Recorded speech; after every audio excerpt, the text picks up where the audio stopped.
ایک کپڑا پہنی ہے جس میں 72 جگہ پیمن لگی ہے، اس کے باوجود فاطمہ الزہرا کا حال یہ کہ جسم پورے ڈھکے ہوئے۔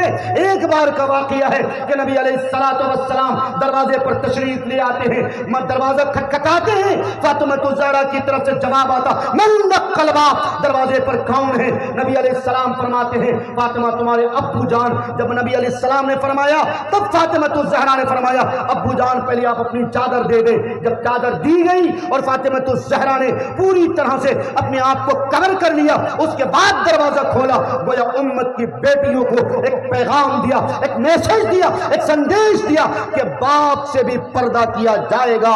اگر بیٹی جوان ہو گئی تو اس کا مطلب یہ نہیں کہ وہ باپ کے سامنے جیسے چاہے ویسے آ جائے گی۔ بے شک حق ہے، سچ ہے۔ تو پھر مجھے انصاف کے ساتھ بتاؤ، جب باپ کے ساتھ پردہ کرنے کا حکم ہے تو کیا اس بات کی اجازت ہوگی کہ وہ خالازاد بہن بھائی کے ساتھ گلچھڑے اڑائے؟ تو کیا اس بات کی اجازت ہوگی کہ وہ چچا کے لڑکے کے ساتھ مارکیٹ جائے؟ تو کیا اس بات کی اجازت ہوگی کہ اپنے بہنوئی کے ساتھ ہوٹل میں جا کر سموسے کھائے؟ کیا اس بات کی اجازت ہوگی کہ وہ اپنے چچازاد بھائی کے ساتھ، ماموزاد بھائی کے ساتھ، پھپھوزاد بھائی کے ساتھ ہاوڑہ جائے، اسی طرح کلکتہ جائے؟ نہیں، یہ گمراہی ہے، گمراہی۔ اس لیے میں آپ سے پہلی گزارش تو یہ کرتا ہوں، اپنے خواتین و حضرات کی فکر کریے، یاد رکھیے عورت اچھی ہوگی تو پھر انشاءاللہ اس کی گود کا بچہ اچھا ہوگا۔ جب فصل اچھی ہوتی ہے تو دانا بھی اچھا ہوتا ہے۔ اس لیے میرے بھائیوں، میرے بہنوں، میرے بزرگوں، پہلی گزارش تو میری یہ تھی۔ دوسری گزارش میں آپ سب سے یہ کرنا چاہتا ہوں، آج کے خواتین و حضرات کے بعد نوجوان نسلوں سے میں مخاطب کرتا ہوں، نوجوان نسلوں، آپ جس بیرا روی کے شکار ہوئے ہو، اگر آپ ڈگر پہ نہیں آؤ گے، آج بھی اگر آپ پکی سچی توبہ کر کے اللہ کے بتائے ہوئے طریقے پر، نبی علیہ السلام کی ارشادات و فرمودات پر زندگی گزارنے کے نہیں آؤ گے تو یاد رکھو، چاہے یو سی سی کا پھڑیا ہو، چاہے وقف امینڈمنٹ بل ہو، یاد رکھو یہ تو تمہیں صرف ڈرانے کے لیے ہے۔ یاد رکھیے، آج اگر وقف امینڈمنٹ بل پاس ہو جاتا ہے یعنی تمہارے وقف کی پراپرٹی پر ضلع کے کلیکٹر کا ادھیکاری، ضلع کے کلیکٹر کو اس بات کی اجازت دے دی جائے گی، وہ جسے چاہے مسجد کا متولی بنائے، وہ جسے چاہے قبرستان کا خزانچی بنائے۔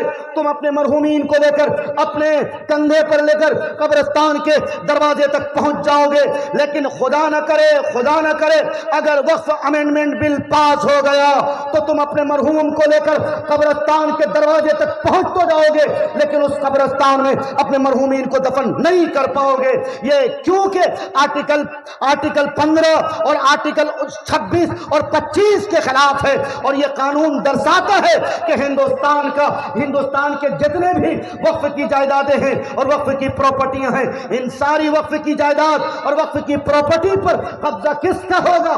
ضلع کے کلیکٹر کا ہوگا۔ ضلع کا کلیکٹر جو کہے گا وہ وہی مانا جائے گا۔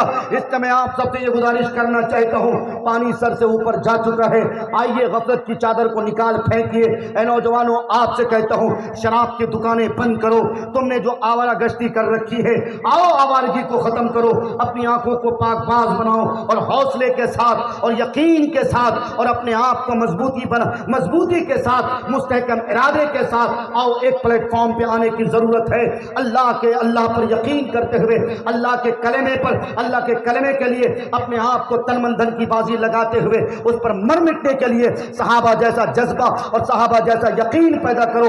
انشاءاللہ کسی مائی کے لال میں دم نہیں، یہ مسلمانوں کا بال باقا بھی کر سکتا ہے۔ تو کیا آپ اس بات کے لیے تیار ہو؟ مجھے بتاؤ۔ انشاءاللہ ہو تیار؟ انشاءاللہ آپ سے میں کہتا ہوں، میڈیا کے سامنے آپ بنگال کے بابا صاحب بھیمراؤ امبیڈکر کے سموِدھان کے ساتھ چھیڑ چھاڑ کیا جائے گا، کالا قانون اگر تھوپا جائے گا، ہندو بھائیوں اور مسلمانوں کے درمیان اگر تفریق کیا جائے گا، ہندوؤں کو مسلمانوں سے اگر لڑانے کی یہ ناپاک کوشش کی جائے گی، ہم اسے کامیاب ہونے نہیں دیں گے۔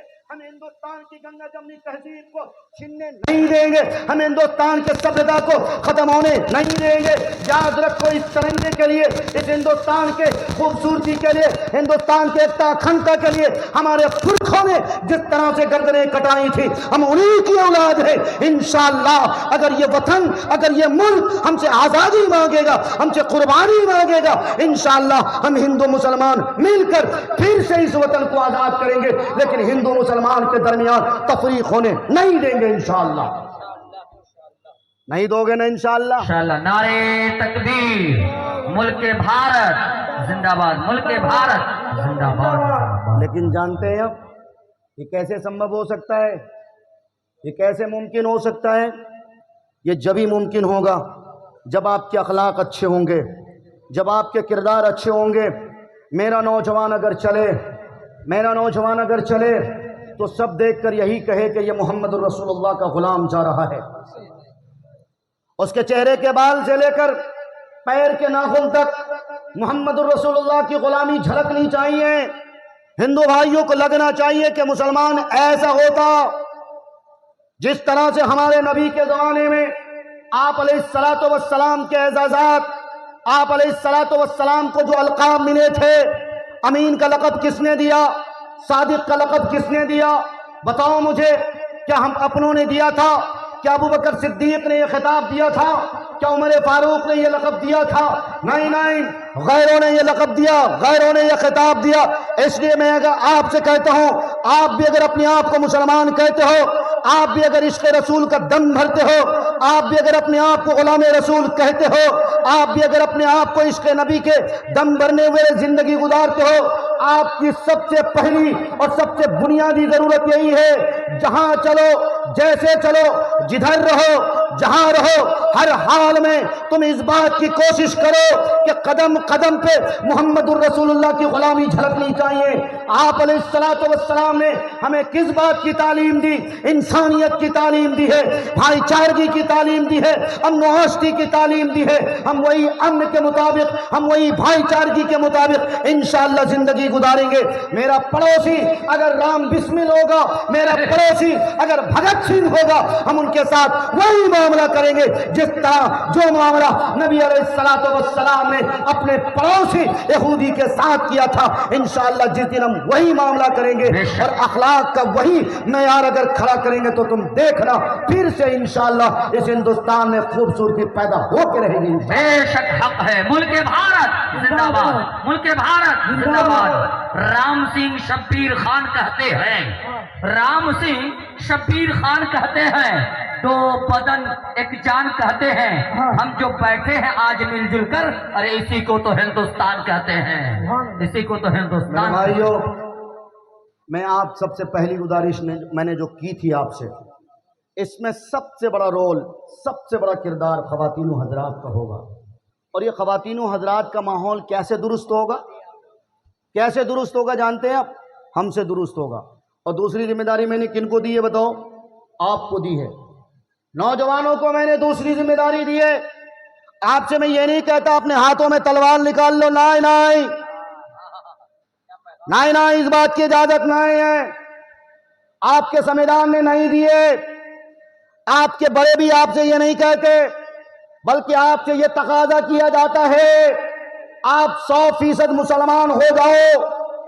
جب آدمی دھارمک ہوتا ہے، جب مسلمان پکا سچا مسلمان ہوتا ہے نا، تو ایمان کے سامنے بو جہر بو لہب کی طاقت پھیکی پڑ جاتی ہے۔ تم نے تاریخ نہیں پڑھی، فضائل اعمال پڑھتے تو ہو، لیکن فضائل اعمال کی روایت پر عمل نہیں کرتے۔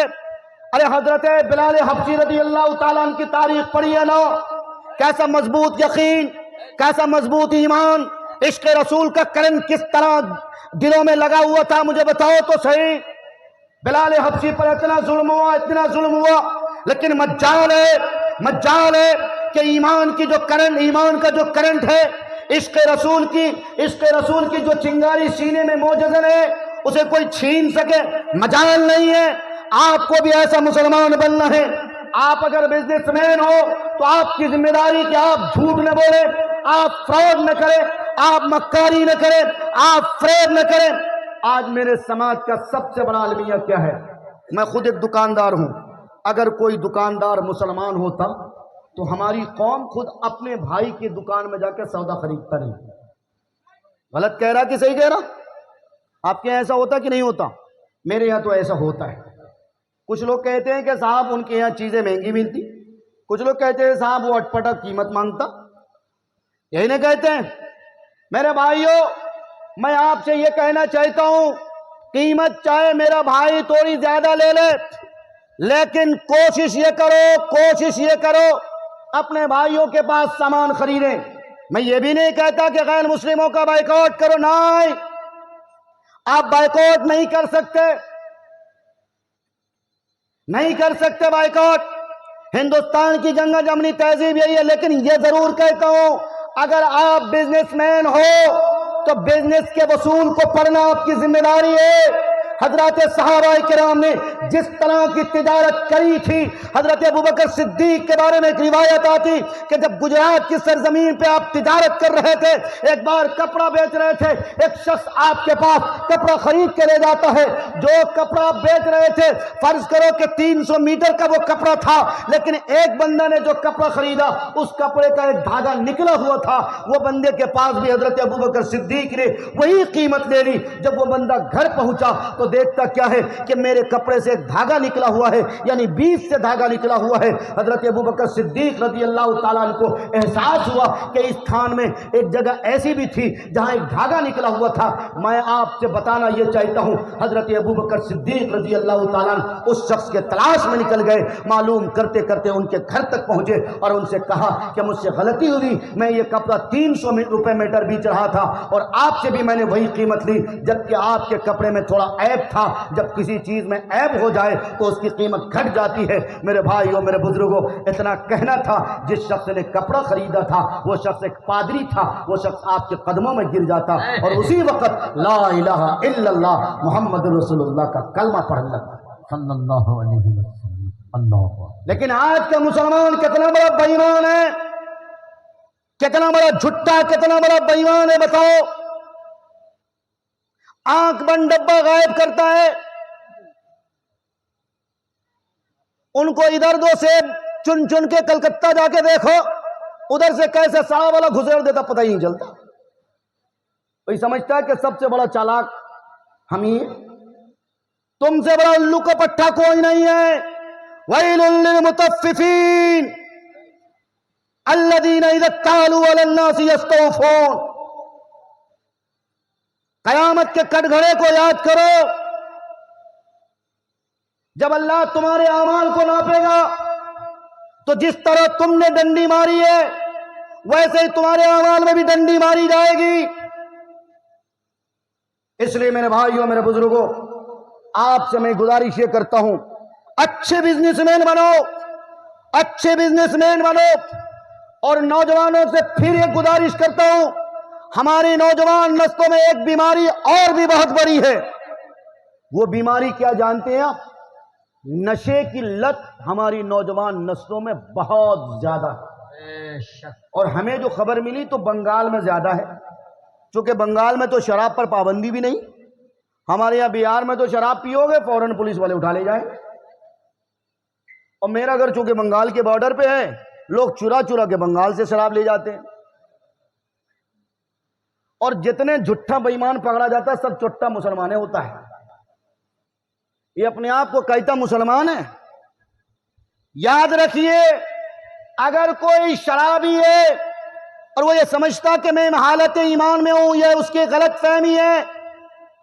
زانی جب زنا کرتا اس وقت اس سے ایمان نکل جاتا ہے، اسی طرح شرابی جب شراب پیتا ہے حالت شراب میں اس سے ایمان رخصت ہو جاتا ہے۔ خدا نہ کرے اس حالت میں اگر تمہاری روح پرواز کری تو کیا کرو گے مجھے بتاؤ۔ افسوس، صد افسوس۔ اور اکثر یہی ہوتا ہے، جتنے ایکسیڈنٹ والی موت آتی ہے، ایک کمبخت کا مارا چھوکرا سب موٹر سائیکل اٹھاتا ہے اور اس طرح سے مارتا ہے کک،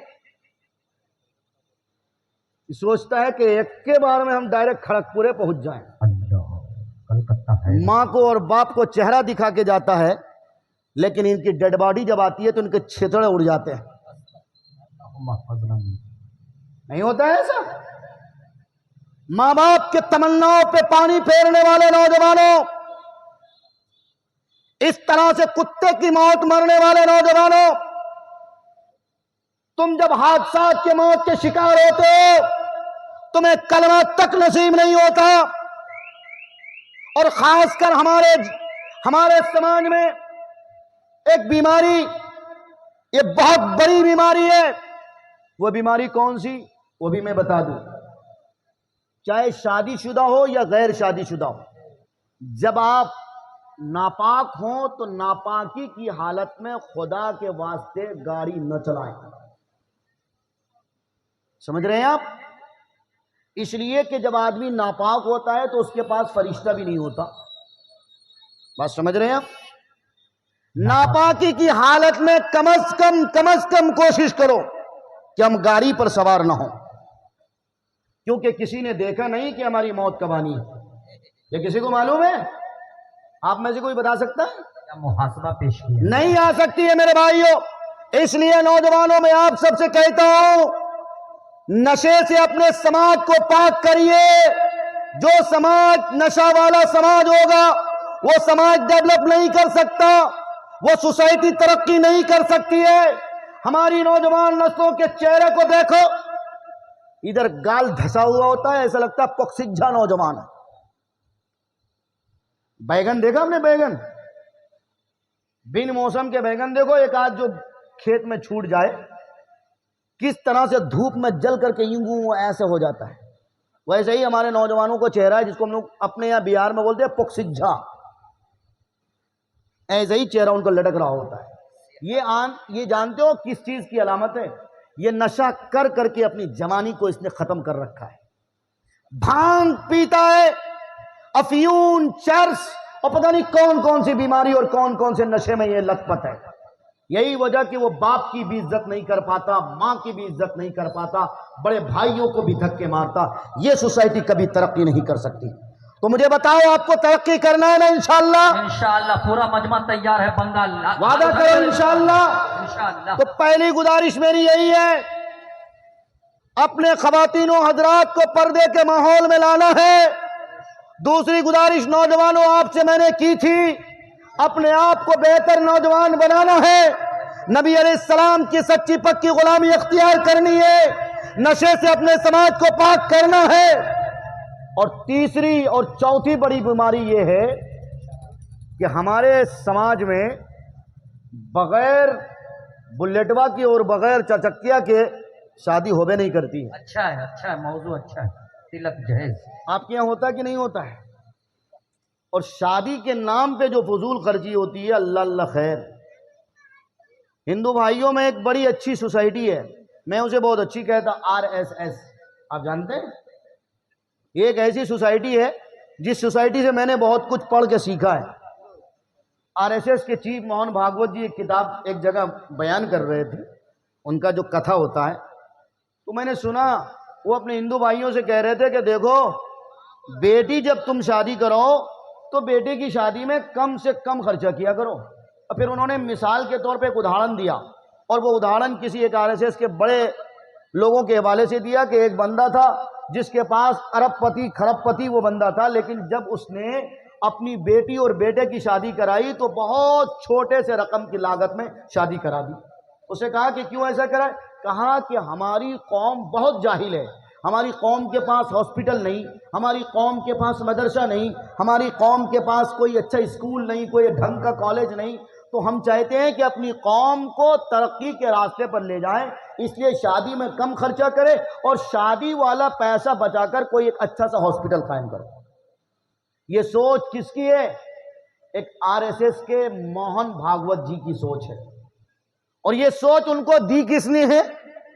کہاں سے پڑھ کے انہوں نے یہ سوچ بنائی جانتے ہو؟ آمنہ کے در یتیم عبداللہ کے نور نظر کی کتابیں پڑھ کر.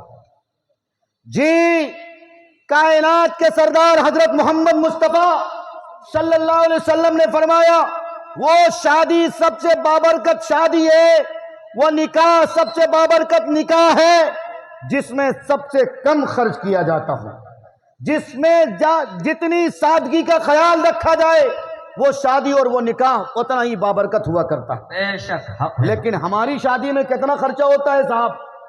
گوشت کی ورائٹی گن گن کے آپ تھک جاؤ گے. اور یہ جتنے سمدھی لوگ ہیں نا، سمدھی لوگ، جو اپنے آپ کو حاجی صاحب اور ٹھیکیدار صاحب کہتے ہیں، ایک نمبر کے مکار اور ایک نمبر کے عیار ہوا کرتے ہیں۔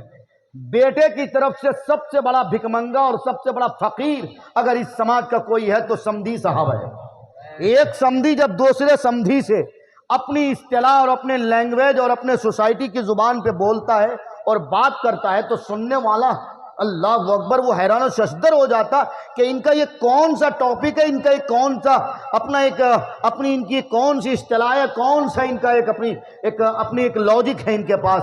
سمدھی صاحب کہتا کہ سمدھی صاحب آپ بھی حاجی صاحب میں بھی حاجی صاحب، تو اس میں لین دین کی بات بھلا ہو کیا سکتی ہے؟ آپ تو جان ہی رہے آپ بھی کعبۃ اللہ دیکھ کے آئے ہیں اور میں بھی کعبۃ اللہ کی زیارت کر کے آیا، تو بھلا لین دین کی بات کیا ہو سکتی ہے؟ لیکن ہاں سمدھی صاحب آپ جانتے ہیں کہ میرا بیٹا تو ماسٹر صاحب ہے اور ماشاءاللہ آپ کا بھی قد بہت اونچا ہے، اور معاملہ یہ کہ اگر میرے بیٹے کی شادی میں کم سے کم اگر 50 اسکارپیو والی گاڑی نہیں گئی تو میری موچیں تو کٹ جائیں گی، سماج کے سارے لوگ تو مجھے تانا دیں گے، سماج کے سارے لوگ مجھے تانا دیں گے۔ اور آپ جانتے ہیں میرا بیٹا جو ماسٹروا بنا ہے ان کے یار و مددگار بھی بہت زیادہ ہیں، یعنی فل پینٹ والا جتنا جنس والا ساتھی ان کا ہے وہ ایک نمبر کا فل پینٹ والا سب ہوتا ہے، جو ماشاءاللہ کم سے کم ریسٹورنٹ سے کم کو تو پسند کرتے ہی نہیں۔ اس لیے پہلی بات تو یہ کہ کوئی آپ میرج ہال بک کر لیں، اور میرج ہال بک کرنے کے بعد یہ فرمائش جو میں ڈشز کے اعتبار سے اپنے بیٹے کے فرینڈ سرکل کی طرف سے بتا رہا ہوں وہ یہ ہے کہ افغانی چکن ہونا لازمی ہے، اور ہو سکے تو تندوری چکن بھی بنا دینا، اور ہو سکے تو چکن چلی بھی ان کے فرینڈ بہت پسند کرتے ہیں، اور ہو سکے تو چکن انگارہ ہو، پتہ نہیں کون کون سے بنگارہ ہیں، ہو سکے تو ایک آدھ جہنمی چکن بھی بنا کیا لینا۔ اصطلاح پیش کیا میرے بھائیوں میرے بزرگوں، یہ ہمارے سماج کے کچھ اصطلاحات ہیں۔ اچھا سمدھی اپنے آپ کو سمیٹتا بھی ہے، وہ یہ کہتا بھی ہے کہ سمدھی صاحب جانتے ہیں اگر آپ اپنے بیٹی اور داماد کو گاڑی بھی دے دو گے تو اس میں میرا کیا فائدہ ہے، اور سچ مچ اس بوڑھے سمدھی کا باپ کا ٹھنگا بھی اس کو کچھ نہیں ملنے والا ہے۔ یہ جو اپنے بیٹے کے لیے فقیر بن رہا ہے یہ ڈائریکٹ اپنا ٹھکانہ جہنم بنا رہا ہے، جو اپنے سمدھی کو کنگال بنا رہا ہے۔ میرے بھائیوں میرے بزرگوں، بات یہیں تک ختم نہیں ہوتی، سمدھی صاحب کی ڈیمانڈ اتنی خطرناک ہوتی، یہ بولتا بھی ہے کہ اس میں ملنا مجھے کچھ بھی نہیں ہے اور یقیناً اسے ملنا کچھ بھی نہیں ہے، لیکن ڈیمانڈ کرتے کرتے تھکتا نہیں، اس کی آنکھ تو بھر جاتی، اس کا پیٹ تو بھر جاتا پر آنکھ نہیں بھرتی، کہتے کہتے یہاں تک کہہ جاتا کہ سمدھی صاحب گاڑی دے ہی دیا ہے، باکس والا پلنگ دے ہی دیا ہے، اور ماشاءاللہ فریج بھی آپ نے 2 پلے نہیں بھر گئے 4 پلے والے دے دی ہے۔ ایسا کریے ڈیجیٹل زمانہ ہے، واشنگ مشین بھی دے دیجئے، اور سیمسنگ والے پرانے ماڈل کی واشنگ مشین نہ دیجئے گا، بلکہ یہ اپ ڈیٹ ماڈل آیا ہے جہاں 2 منٹ میں کپڑے سوکھ بھی جاتے ہیں، جہاں کاٹن کی ایک الگ ویرائٹی ہوتی ہے اور اگر لینن کپڑا ہو تو اس کے لیے الگ انتظام ہوتا، تو اس طرح کے واشنگ مشین دے دیجئے گا۔ یہ سارے اصطلاحات ایک سمدھی کے پاس ہوتا ہے۔ القصہ مختصر یہ کہ سمدھی کسی طرح شادی کرا لیتا، اور شادی کے بعد جب اس کی بیٹی بیاہ کی آتی ہے، اب جب ظاہر ہے اس نے اپنی بیٹی کو ساری چیزیں ڈیمانڈ کے مطابق سمدھی کے ڈیمانڈ کے مطابق دے دیا، اب اس کی بیٹی بتاؤ مہارانی بن کے رہے گی یا نوکرانی بن کے رہے گی، یا یہ کہ اپنے سسر کو باپ سمجھ کے زندگی گزارے گی، یا یہ کہ اپنے سسر کو وہ ایک بھکارن کے طور پہ دیکھ کر کے زندگی گزارے گی۔ کبھی بھی اس کے لیے اس کے دل میں وہ عظمت نہیں ہو سکتی جو ایک سچے سسر، جو باپ سمان کے ہوا کرتے ہیں، جو باپ کے 4 پرکار کے ہوا کرتے، وہ باپ جس سے آدمی پیدا ہوتا، اور وہ باپ جس سے آدمی کچھ پڑھتا لکھتا ہے، اور وہ باپ جس کے گھر وہ بیاہ کے جاتی ہے یا جاتا ہے، اس طرح کے باپ ہوا کرتے۔ لیکن جب جہیز کے ڈیمانڈ ایک سمدھی کرتا ہے، اللہ کی لعنت اس پہ الگ برستی، پر یہ کہ وہ اپنے بہو کی خدمت سے بھی محروم رہتا، بہو کے ہاتھ سے ایک کپ چائے کے لیے بھی محروم رہتا۔